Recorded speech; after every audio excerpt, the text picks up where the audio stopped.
Prime Minister, obviously it's been an interesting summer politically. Jeremy Corbyn's taken over the Labour Party. There's a lot of talk of new politics. Some find it very messy and shambolic, others think it's very refreshing. Have you seen anything you like in the Corbyn style of leadership? Well, I think that the idea of trying to make Prime Minister's questions sort of more genuine question and answer, a quieter house, more ability to answer a question and make an argument, I like that. That would be good. I don't know how long it'll last because Prime Minister's questions tends to move towards the gladiatorial. It's just the way it's sort of set up, but I like that. Look, it's good to have debate. I think Labour have made a massive mistake, heading off to the left, as I put it, heading off to the hills. But it means we're going to have a debate about real issues. You know, I want to get into the argument why unilateral nuclear disarment's a bad idea, it'll make us less safe, why nationalisation doesn't work. These are big issues, big arguments, and if that's the debate we're going to have, then I look forward to it. I mean, in style, though, there's sort of sense that he's more straightforward, says what he thinks perhaps more than some other leading politicians. I wonder whether you're attracted to that straightforwardness. Maybe the political communication has got a little bit too tensed up. And there's a case for saying that, and he's engaging the way he answers questions and talks. But, you know, politics in the end is about forming a team with a clear plan and demonstrating that you can be a government, in our case, or an alternative government in their case. And if you are endlessly having a debate, incapable of agreeing amongst yourselves, even on really important issues like the defence of the nation, the public will conclude you won't be able to do what we want, which is to deliver strong, sound, sensible government. So debate, yes, but at the end of the debate, you have to decide, and then you do need people to stick to a common position. We might come to strong leadership and divided parties in a few minutes. Let's talk, though, about straightforwardness and one of the issues that's been dominating so far here, tax credits and the plan to cut them. Because you've presented the tax credit plan as a kind of something for something deal. You're going to have cuts in tax credits for working households, but there's an increase in the national living wage, which is... And a cut in taxation. And added to that, equally important, is in order that business can pay this national living wage, a tax cut for business, because that particularly is important for small businesses. This was a package put together, which I think long-term does help make work pay, but also crucially reduces the costs of welfare so that we can keep taxes down and afford to fund our National Health Service and our schools. And I think the Chancellor called it a new settlement, lower welfare, higher wages, a sort of a better nation. Everyone will agree with that. What proportion of the cuts to the incomes of working households that you're making will be restored by the national living wage? So you've got households losing through tax credit cuts. The IFS has published a figure as to how much of that will be given back to them through the national living wage. Well, you know what the figure obviously, is? Look, different households are going to be affected Indeed, differently. But in total, what proportion of the money being taken away has been given back? Well, the way I would prefer to put it is if you take a family where you've got someone on minimum wage working a full-time week, when you take all the changes into account, they will be better off by £2,400 a year. So, but as I say, different families will be affected differently. But the specific proportion of the money being taken away, the $6 billion, what proportion has been given back to those working households who are that losing? is going to depend on how many are on. It's going to depend how many people are on minimum wage. It also depends what happens crucially to wages above minimum wage. The IFS, they've done the maths. They've done them. Have you read the 15-page IFS? I've looked at their report. Absolutely, and I've looked at the figures. figures. Well, then you will have seen the figure. The figure is a quarter of what is being taken away has been given back through the national living wage. But obviously that doesn't include the tax cuts, though. Right, but that is important. So next year you're going to be able to earn £11,000 before you start paying any income tax together. So you have to take all of these things together, plus the fact that wages are rising in our economy, now at a rate above the rate of inflation. So when you take all these things into account, as I put it, and the Chancellor's put it, a higher wage, lower tax, lower welfare economy will be a stronger economy. But the basic issue here, which has not been really much discussed, is that the national living wage goes to earners and tax credits go to households and families. There are lots of people on the national living wage who, you know, they're in a household that's actually quite well off. They maybe have a rich husband or wife. So they're working part-time, they're earning the minimum wage, but they're not in a poor household. There are many people, because they have high needs, they maybe have 3 or 4 children, who are well above the minimum wage, but they still need those tax credits and they're losing But money. I think aren't you're they? making a very important point, which is if you stand back, what is this debate all about? For many years, Labour used a tax credit system to try and tackle poverty in our country, making the argument you're making, and they were trying to lift people just above a particular line. But when we look back, we can see that it didn't work. The tax credit system went from, in 1998, from about 8 billion in cost to about 30 billion when I became Prime Minister. But during that period, in-work poverty actually went up, so it didn't work. Our argument, but and this is a really fundamental argument. Our argument is, if you want to tackle poverty, you've got to tackle the causes of poverty. So that's getting more people a job, making sure those jobs are well paid, making sure work pays, and then tackling things that keep people stuck in poverty, like poor schools or poor housing or drug abuse and indebtedness.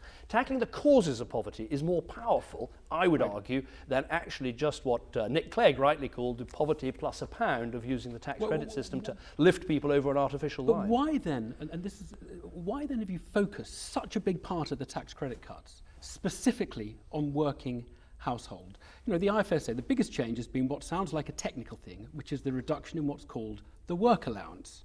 So it only affects the people who are working.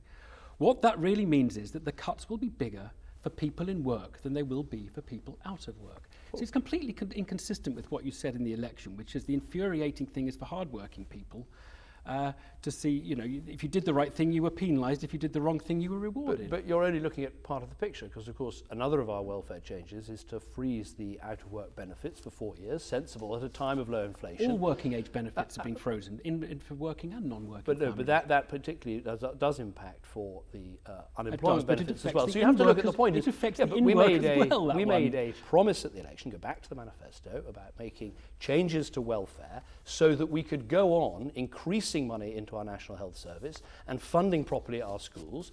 And then we sat down to deliver these welfare changes, which we've done at the same time as introducing, for the first time, a national living wage, which will, let's not forget this, next year, someone on minimum wages would effectively get a £20 a week pay rise because of this new national living wage. I come back to the point that the living wage and the tax credits are going to two different groups of people very largely, and there are two instruments that do different things. In the end, and you're combining them as though making they're one work and the pay. same. The best way to tackle poverty is to create jobs, That would be make nice. work pay, and cut people's taxes. Now, this government that I lead, we've created over 2 million jobs. We've now got wages rising. We're introducing a national living wage that will be £9 an hour, taking and money we're away. cutting people's taxes. Right.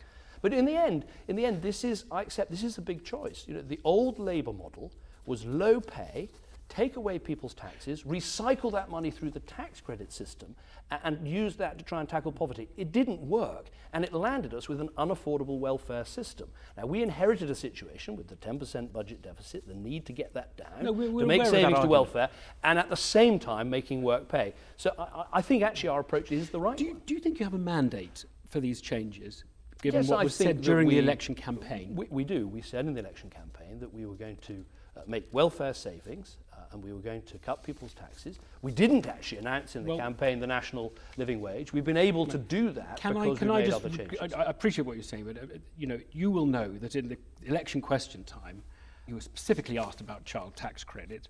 Are you absolutely saying as a guarantee it'll never happen? This is referring to a plan to cut child credit and tax credits. You said child tax credit we increased by £450. David Dimbleby said, and it's not going to fall. And you said it's not going to fall. Well, that's right. The child tax credit that people get, the basic level of child tax credit with the child tax credit premium, that stays the same. The first child credit, the family bit is coming down. What is happening is that as people earn more, those benefits are tapered away. We have changed that. The first child element to the No, for new families. So there's a difference between the stock of families where the exact arrangements stay for the amount of child tax credit. It's tapered away faster as you earn So more there money. were terms and conditions to the statement it's not going to fall on the child tax credit. The basic level of child tax for new credit families for existing claimants has not fallen. Right, okay. During the election, you absolutely were asked day after day where the 12 billion were going to come from, weren't you? The 12 billion of welfare cuts. Yeah. Where are they going to come from? And you kept saying, we can't tell you, we can't tell you, we can't tell you. You had announced 2 years before that there were going to be 12 billion of welfare cuts. You couldn't tell us. A few weeks after the election, you have told us, and they're very substantially affecting working families with children. Well, there are a range of changes. There are lots of them, there but are they range substantially to affect welfare working families, changes. low-income working families with children are bearing Well, the they brunt. also, as I say, they also affect the key out-of-work benefits at a time of low inflation, when pay for many years has been relatively subdued. But we made a promise that we were going to find savings in welfare, not least because if you don't do that, but why couldn't you'd you have to specify? make I know cuts. you made that Yeah. promise, but why couldn't you specify what the changes would be before the election, and then after the election you tell us they're going to mainly affect working families? Well, we with wanted to children? take it, as we said, that it would be right to have a proper budget after the election, where you look at spending plans, you You'd look had at 2 tax years plans. to think about it. You knew you were going to make these But changes. I did. I answered all these questions before No, you the didn't. election. You said you can't answer them. But because we needed to have a budget, and in that budget we made a number of new ways forward in terms of making sure we taxed, for instance, non-DOMs properly. That was a big change. So we made a lot of changes in the budget, which enabled us then to set out some things, like, for instance, the 10 billion more into the health service. We didn't say before the election it would be 10 billion, but it has turned out to be 10 billion. Isn't this the sort of thing that has given politics a bad name? Just not answering a question, I don't accept obfuscation, that. obfuscation, and then after the election suddenly... I don't accept that. We a went 12 into the billion. election very clearly. Look, I mean, I would argue, we went into the election very clearly saying we are going to make savings in the welfare system. We also said that we're not going to protect spending departments outside the ones that we'd identified. So, you know, you've been interviewing politicians for years, how many politicians can you remember going into an election very clearly saying we have not finished the job, we're going to have to make further spending Everybody reductions? agrees with, well, not everybody, a lot of people agree with cutting welfare in abstract. It's just when you cite a specific cut, they say that one doesn't seem very desirable. And that it doesn't seem like it was a terribly straightforward approach. And I just put it to you again, that it's the kind of thing that gives politics a bad name. But I don't accept that. I think we were very frank before the election about the overall plans that we had, and I think we won a mandate at that election to deliver those changes, and that's exactly what we're doing now. One other issue, again, where the new politics and conservative politics may come up against Is each it other. really new politics? No, Can I just challenge this for a I'm- moment? Actually, what you saw at the Labour conference was let's have nationalisation, Let me let's have take another unilateral one. nuclear Let me take disarmament, another let's have one. high rates of taxes. To me, it's very old politics. Look, I Well, let me recognise take lots another of one. people weren't alive in the 1980s, and we've got to make these arguments again. But a lot of what I hear from Corbyn is desperately old, outdated, failed politics. It's Maybe. not very new. I'm putting it to you as questions, with question mark. Look, another issue. 18 months ago, Michael Gove said he thought it was ridiculous how many Etonians were in frontline politics in the Tory party. You, obviously, your Chief of Staff, Ed Llewellyn, the Mayor of London.